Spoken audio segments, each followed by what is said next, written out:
അപ്പോൾ ഇന്നത്തെ വീഡിയോ എന്താണെന്ന് വെച്ച് കഴിഞ്ഞാൽ ഒരു ഈസി ആയിട്ട് ഉണ്ടാക്കാൻ പറ്റിയ പ്രഷർ കുക്കർ ബിരിയാണിയുടെ റെസിപ്പിയാണ്. ഒരു പാത്രത്തിലോട്ട് ക്ലീൻ ചെയ്ത് ചിക്കന്റെ പീസുകൾ എടുത്തിട്ട് എരിവിന് കണക്കാക്കി മുളക് പൊടിയും മഞ്ഞപ്പൊടിയും മല്ലിപ്പൊടിയും ഗരം മസാലയും കുരുമുളക് പൊടിയും ഉപ്പും തൈരും കൂടെ ചേർത്ത് നന്നായിട്ട് ഇളക്കി യോജിപ്പിച്ച് കൊടുക്കുക. നന്നായിട്ട് യോജിപ്പിച്ച് കൊടുത്തതിന് ശേഷം അരമണിക്കൂർ മുതൽ 1 മണിക്കൂർ വരെ റെസ്റ്റ് ചെയ്യാൻ വെക്കുക. ഫ്രിഡ്ജിൽ സൂക്ഷിക്കാവുന്നതാണ്, ഫ്രീസറിൽ വെക്കരുത്. ഈ സമയം കൊണ്ട് നമുക്ക് ബാക്കി ചേരുവകൾ റെഡിയാക്കാം. ഇതിനായിട്ട് ആവശ്യമുള്ളതെന്ന് പറഞ്ഞത് സവാള, തക്കാളി, പച്ചമുളക്, ഇഞ്ചി, വെളുത്തുള്ളി, ഇത്രയാണ്. നമ്മൾ ചിക്കൻ എത്ര ക്വാണ്ടിറ്റി ആണോ എടുക്കുന്നത് അതിനനുസരിച്ച് വേണം എടുക്കാൻ വേണ്ടിയിട്ട്. ഈ സവാള ഒന്ന് പൊളിച്ചെടുക്കാൻ വേണ്ടിയിട്ട് ഞാൻ കുറേ പ്രയാസപ്പെട്ടു. കാരണം എന്ന് വെച്ച് കഴിഞ്ഞാൽ അതിനകത്തൊന്നും ഇങ്ങനെ ഇളകി വരുന്നില്ലായിരുന്നു, ഒട്ടിപ്പിടിച്ചിങ്ങനെ ഇരിക്കുമായിരുന്നു. കൊച്ചു സവാള ആയതുകൊണ്ടാണ് ഒരു 3-4 എടുത്തേക്കുന്നത്. വലിയ സവാളയാണെങ്കിൽ ഒരു 2 മതിയാവും. അങ്ങനെ നമുക്ക് ആവശ്യമായിട്ടുള്ള സാധന സാമഗ്രികളൊക്കെ ക്ലീൻ ചെയ്തിട്ടൊന്ന് വെള്ളത്തിലും കൂടെ കഴുകി ഇങ്ങനെ എടുത്ത് ആദ്യം തന്നെ ആണെന്നുണ്ടെങ്കിൽ ആ സവാളയും തക്കാളിക്കും നമുക്കാണെന്നുണ്ടെങ്കിൽ അരിഞ്ഞു വെക്കണം. സവാള അരിയാൻ തുടങ്ങിയപ്പോൾ തൊട്ട് നല്ലതായിട്ട് കണ്ണ് നീറുന്നുണ്ടായിരുന്നു. കുറച്ചു നേരം ഞാൻ അരിഞ്ഞിട്ടാണെന്നുണ്ടെങ്കിൽ പിന്നെ അനിയത്തിയാണ് ബാക്കി അരിഞ്ഞു തന്നത്.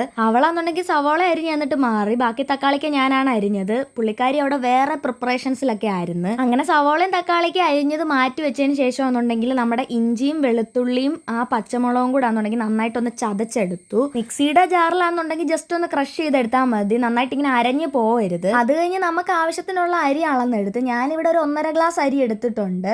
അളന്നെടുത്ത അരി നന്നായിട്ടാണെന്നുണ്ടെങ്കിൽ കഴുകി വൃത്തിയാക്കിയൊക്കെ എടുത്ത് അരി നന്നായിട്ട് കഴുകി എടുത്തിട്ടാണെന്നുണ്ടെങ്കിൽ കണ്ണറയുള്ളൊരു പാത്രത്തിലോട്ട് മാറ്റി വെക്കണം. അപ്പോൾ എന്നുണ്ടെങ്കിൽ വെള്ളം വാർന്നു പൊക്കോളും. അങ്ങനെ നമ്മുടെ പ്രിപ്പറേഷന് വേണ്ടിയിട്ടുള്ള എല്ലാ സാധന സാമഗ്രികളും ഇവിടെ റെഡി ആയിട്ടുണ്ട്. പട്ട, ഗ്രാമ്പു, ഏലക്ക ഇതും കൂടെ നമുക്ക് ആവശ്യമായിട്ടുണ്ട്. അങ്ങനെ സ്റ്റൗ കത്തിച്ച് കുക്കർ വെച്ചതിന് ശേഷം 2 സ്പൂൺ നെയ്യും 2 സ്പൂൺ എണ്ണയും ഒഴിച്ചിട്ട് അതൊന്ന് ചൂടായി വരുമ്പോഴത്തേന് നമ്മുടെ പട്ട, ഗ്രാമ്പു, ഏലക്കയും കൂടി ഇട്ട് 2-3 സെക്കൻഡ് ഒന്ന് ഇളക്കി കൊടുക്കണം. അത് കഴിഞ്ഞ് സവോള ചേർത്ത് നന്നായിട്ട് വഴട്ടിയെടുക്കണം, ഒരു ഗോൾഡൻ ബ്രൗൺ കളർ ആവുന്നിടം വരെ. എന്നിട്ട് നമ്മൾ ചതച്ച് വെച്ചിരുന്ന ഇഞ്ചി, വെളുത്തുള്ളി, പച്ചമുളക് ഉണ്ടല്ലോ അതും കൂടെ ചേർത്ത് ഇളക്കിയിട്ട് തക്കാളിക്കയും കൂടെ ചേർത്ത് നന്നായിട്ടൊന്ന് ഇളക്കി കൊടുക്കുക. ഒരു പാത്രത്തിൽ കുറച്ച് വെള്ളം ചൂടാവാനും കൂടെ വെക്കണം. എന്നിട്ട് ചിക്കൻ ആഡ് ചെയ്തിട്ടാണെന്നുണ്ടെങ്കിൽ എല്ലാം നന്നായിട്ട് ഇളക്കി യോജിപ്പിച്ച് കൊടുക്കുക. അപ്പോഴത്തേനും നമ്മുടെ വെള്ളം തിളച്ചിട്ടുണ്ട്. ഇതിനകത്തോട്ട് നമ്മൾ ഈ ചൂടുവെള്ളമാണ് ഒഴിച്ചു കൊടുക്കുന്നത്. 1 കപ്പ് അരിക്ക് 1 കപ്പ് വെള്ളം, അതാണ് കണക്ക്. എന്നിട്ട് നമുക്ക് അരി ചേർത്ത് കൊടുക്കാം. അരി ചേർത്തതിന് ശേഷം ഇത് ഇളക്കൊന്നും ചെയ്യരുത്, ഇതുപോണൊക്കെ ഇങ്ങനെ ആക്കുകയോ ചെയ്യാവൂ. കുക്കർ അടച്ചു വെച്ചതിന് ശേഷം ഹൈ ഫ്ലെയിമിൽ വെച്ചിട്ട് ഒരൊറ്റ വിസിൽ അടിച്ചാൽ മതിയാവും. പ്രഷർ ഫുള്ള് പോയതിന് ശേഷമേ കുക്കർ തുറക്കാവൂ. അങ്ങനെ പ്രഷർ കുക്കർ ബിരിയാണി ഇവിടെ റെഡി ആയിട്ടുണ്ട്. മറ്റൊരു വീഡിയോ ആയിട്ട് പിന്നെ കാണാം. എല്ലാവരും ഇതൊന്ന് ട്രൈ ചെയ്ത് നോക്കണം. അപ്പോൾ ഇന്നത്രയൊക്കെ ഉള്ളൂ. ടാറ്റാ,